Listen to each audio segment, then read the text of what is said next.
ಉದಯಕರತ ಮೋದಕ ಸದಂತಿ ಸಾಧಕ ಕಲಾಧಾರ ವಸಂತಕ ವಿಲಾಸಿ ಲೋಕರಕ್ಷಕ ಅನೈಕೈಕ ನಾಯಕ ವಿನಾಶಿತೆ ಬದೇತಕಂ ನತಾಶುಭಾಶು ನಾಶಕಂ ನಮಾಮಿತ ವಿನಾಯಕಂ ನಮಾಮಿತ ವಿನಾಯಕಂ ನಮಾಮಿತ ವಿನಾಯಕಂ. ಹರೇ ಕೃಷ್ಣ ಕೃಷ್ಣ ಕೃಷ್ಣ ಹರೇ ಹರೇ, ಹರೇ ರಾಮ ರಾಮ ರಾಮ ಹರೇ ಹರೇ. ಸಾಯಿ ಚರಿತ್ರೆ 14ನೇ ಅಧ್ಯಾಯ. ನಾಂದೇಡದ ರತನಜಿ ವಾಡಿಯ ದಕ್ಷಿಣೆಯ ಮೀಮಾಂಸೆ ಬಾಬರವರ ಜೀವನ ಬಹು ಮಧುರವಾದದ್ದು. ಅವರ ಅನೇಕ ಕೆಲಸಗಳು ಮತ್ತು ಸ್ವಾಭಾವಿಕ ಹೊರಹೊಮ್ಮುತ್ತಿದ್ದ ವಚನಗಳು ಸಹ ಅಂತೆಯೇ ಮಧುರವಾದವು. ಅವರ ಜೀವನ ಹರ್ಷದ ಪ್ರತಿರೂಪ. ಅವರು ಭಕ್ತರಿಗೋಸ್ಕರ ಕರ್ತವ್ಯ ತತ್ಪರತೆಯನ್ನು ಬೋಧಿಸುತ್ತಾ ಕಥೆಗಳನ್ನು ಹೇಳುತ್ತಿದ್ದರು. ಜನಕೋಟಿಯು ಸುಖವಾಗಿ ಬಾಳಬೇಕೆಂಬುದೇ ಅವರ ಧ್ಯೇಯವಾಗಿದ್ದರು. ಆದರೆ ಜೀವನದ ಗುರಿಯನ್ನು ಸಾಧಿಸಲು ಜನರು ಜಾಗೃತರಾಗಿರಬೇಕೆಂಬುದು ಅವರ ಅಭಿಪ್ರಾಯ. ಪೂರ್ವಜನ್ಮದ ಸುಕೃತ್ಯ ಫಲದಿಂದ ಈ ಜನ್ಮವು ಲಭಿಸಿದೆ. ಆದುದರಿಂದ ಈ ಜನ್ಮದಲ್ಲಿ ಮಾನವನು ಭಕ್ತಿ ಮಾರ್ಗವನ್ನು ಅವಲಂಬಿಸಿ ಮುಕ್ತಿಯನ್ನು ಹೊಂದಲು ಪ್ರಯತ್ನ ಮಾಡಬೇಕು. ಆದುದರಿಂದ ನಾವು ಉದಾಸೀನರಾಗದೆ ನಮ್ಮ ಜೀವನದ ಅನಂತರ ಗುರಿಯನ್ನು ಸಾಧಿಸಲು ಸತತವೂ ಶ್ರಮಿಸಬೇಕು. ಸಾಯಿಬಾಬರವರ ಲೀಲೆಗಳನ್ನು ನಾವು ಪ್ರತಿದಿನ ಕೇಳಿದರೆ, ಪ್ರತಿದಿನವೂ ನೀವು ಅವರನ್ನು ಭಕ್ತಿಭಾವದಿಂದ ನೆನೆದರೆ ನಿಮ್ಮ ಮನಸ್ಸಿನ ಚಂಚಲತೆ ದೂರವಾಗುತ್ತದೆ ಮತ್ತು ಅದು ಕೊನೆಗೆ ಬ್ರಹ್ಮನಲ್ಲಿ ಲೀನವಾಗುತ್ತದೆ. ನಾಂದೇಡ ರತನಜಿ ನಿಜಾಮ ರಾಜ್ಯದಲ್ಲಿ ನಾಂದೇಡದಲ್ಲಿ ರತನಜಿ ಸಾಪುರಜಿ ವಾಡಿಯು ಎಂಬ ಒಬ್ಬ ಧನಿಕನಿದ್ದನು. ಅವರಿಗೆ ಐಶ್ವರ್ಯಕ್ಕೇನು ಕೊರತೆ ಇರಲಿಲ್ಲ.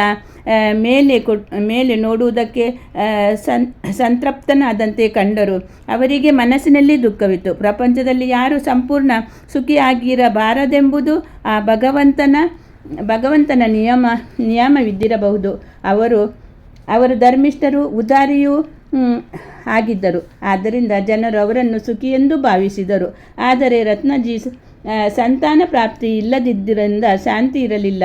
ಭಕ್ತಿ ಅಥವಾ ಪ್ರೀತಿ ಇಲ್ಲದ ಕೀರ್ತನೆಯು, ವಾದ್ಯಗಳ ಹೊಂದಾಣಿಕೆ ಇಲ್ಲದ ಸಂಗೀತವು, ಯಜ್ಞೋಪವಿತವಿಲ್ಲದ ಬ್ರಾಹ್ಮಣನು, ವಿವೇಕವಿಲ್ಲದ ಬುದ್ಧಿವಂತಿಕೆಯು, ಪಶ್ಚಾತ್ತಾಪವಿಲ್ಲದ ಯಾತ್ರೆಯು, ಹಾರವಿಲ್ಲದ ಆಭರಣ ಸೌಂದರ್ಯವು ಇರುವಂತೆ ಸಂತಾನವಿಲ್ಲದ ಗ್ರಹವು ನಿಶೋಚಕವಾದ ರತ್ನಜಿಯು ಹಗಲಿರುಳು ಇದನ್ನೇ ಕುರಿತು ಚಿಂತಿಸುತ್ತಿದ್ದರು. ಹಾಗೆಯೇ ಮನಸ್ಸಿನಲ್ಲಿ ದೇವರು ನನಗೊಬ್ಬ ಪುತ್ರನನ್ನು ದಯಪಾಲಿಸುತ್ತಾನೆ ಎಂದು ಕೊರಗುತ್ತಿದ್ದರು. ಈ ಚಿಂತೆಯಿಂದ ಅವರು ಆಹಾರ ಮುಂತಾದವುಗಳಲ್ಲಿ ಆಸಕ್ತಿ ಇರಲಿಲ್ಲ.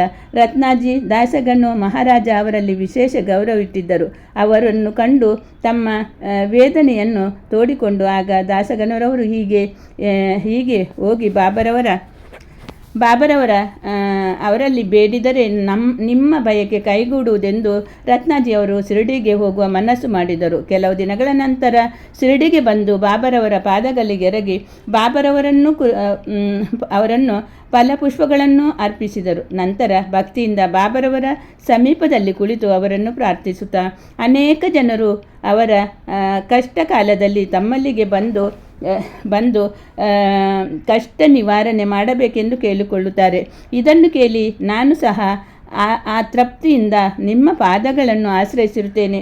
ನನ್ನನ್ನು ನಿರಾಸೆಗೊಳಿಸಬೇಡಿ ಎಂದು ಬೇಡಿಕೊಂಡರು. ಆಗ ಬಾಬರವರು ರತ್ನಾಜಿ ಅವರಿಂದ 5 ರೂಪಾಯಿ ದಕ್ಷಿಣೆ ಕೇಳಿದರು. ರತ್ನಾಜಿ ಅವರು 5 ರೂಪಾಯಿ ಕೊಡುವುದರಲ್ಲಿದ್ದಾಗ, ಬಾಬಾ, ನಿನ್ನಿಂದಲೇ ನನಗೆ 3 ರೂಪಾಯಿ 14 ಬಂದಿದೆ, ಉಳಿದದ್ದನ್ನು ಮಾತ್ರ ಕೊಡು ಎಂದರು.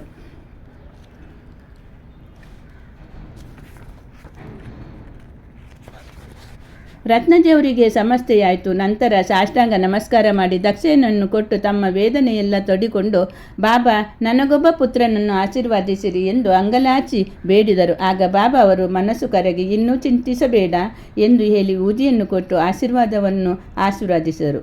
ದೇವರು ನಿನ್ನ ಬಯಕೆ ಈಡೇರಿಸುತ್ತಾನೆ ಎಂದರು. ಹೀಗೆ ರತ್ನಾಜಿಯವರು ಬಾಬರವರ ಆಶೀರ್ವಾದ ಪಡೆದು ನಾಂದೇಡಿಗೆ ಹಿಂದಿರುಗಿದರು.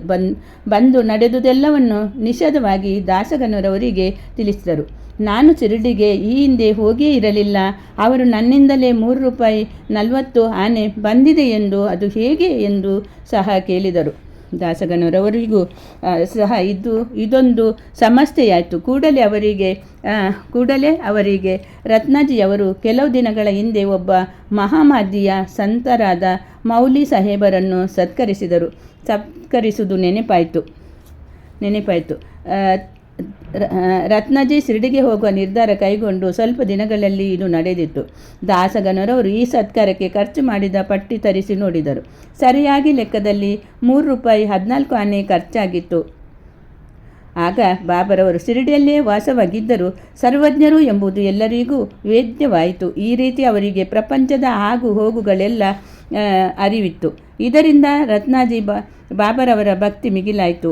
ಸ್ವಲ್ಪ ದಿನಗಳ ನಂತರ ಬಾಬರವರ ಆಶೀರ್ವಾದದಂತೆ ಅವರಿಗೆ ಪುತ್ರ ಸಂತಾನ ಪ್ರಾಪ್ತಿಯಾಯಿತು. ಇದಾದ ನಂತರ ಅವರಿಗೆ 12 ಮಕ್ಕಳಾದವು. ಅವುಗಳಲ್ಲಿ 4 ಮಾತ್ರ ಬದುಕಿದವು. ಬಾಬರವರು ತಮ್ಮನ್ನು ಕಾಣಲು ಬಂದವರೆಲ್ಲರಿಂದಲೂ ಸಾಮಾನ್ಯವಾಗಿ ದಕ್ಷಿಣೆ ಕೇಳುತ್ತಿರುವುದೆಂಬುದು ಎಲ್ಲರಿಗೂ ತಿಳಿದ ವಿಷಯ. ಅವರು ಶುದ್ಧ ಫಕೀರರು ಮತ್ತು ವಿರಕ್ತರು ಆಗಿದ್ದಾರೆ. ದಕ್ಷಿಣೆಯನ್ನೇಕೆ ಕೇಳುತ್ತಿದ್ದರು ಎಂದು ಕೆಲವರು ಪ್ರಶ್ನಿಸಬಹುದು. ಅದಕ್ಕೆ ಉತ್ತರವನ್ನು ಈಗ ಪರಿಶೀಲಿಸೋಣ. ಮೊದಲು, ಬಾಬಾ ಯಾರಿಂದಲೂ ಏನನ್ನೂ ತೆಗೆದುಕೊಳ್ಳುತ್ತಿರಲಿಲ್ಲ. ಉರಿದ ತುಂಡಾಗಿ ಬೆಂಕಿ ಕಡ್ಡಿಗಳನ್ನು ಐದು ಕಿಸೆಯಲ್ಲಿ ತುಂಬಿಕೊಳ್ಳುತ್ತಿದ್ದರು. ಅವರ ಮುಂದೆ ಹಣ ಇಟ್ಟರೆ ಅದರಿಂದ ಎಣ್ಣೆ ಮತ್ತು ಹೊಗೆಸೊಪ್ಪು ಕೊಂಡುಕೊಳ್ಳುತ್ತಿದ್ದರು. ಅವರಿಗೆ ಹೊಗೆಸೊಪ್ಪೆಂದರೆ ಬಹಳ ಇಷ್ಟವಾಗಿತ್ತು. ನಂತರ ದರ್ಶನಕ್ಕೆ ಬರಿಗೈಯಿಂದ ಹೋಗಬಾರದು ಎಂಬ ರೂಢಿ ಇದ್ದುದರಿಂದ ಕೆಲವರು ಅವರ ಮುಂದೆ ಕೆಲವು ತಾಮ್ರದ ನಾಣ್ಯಗಳನ್ನು ಬರುತ್ತಿದ್ದವು. 2-3 ಕಾಸು ಇಟ್ಟಿರುತ್ತಿದ್ದರು.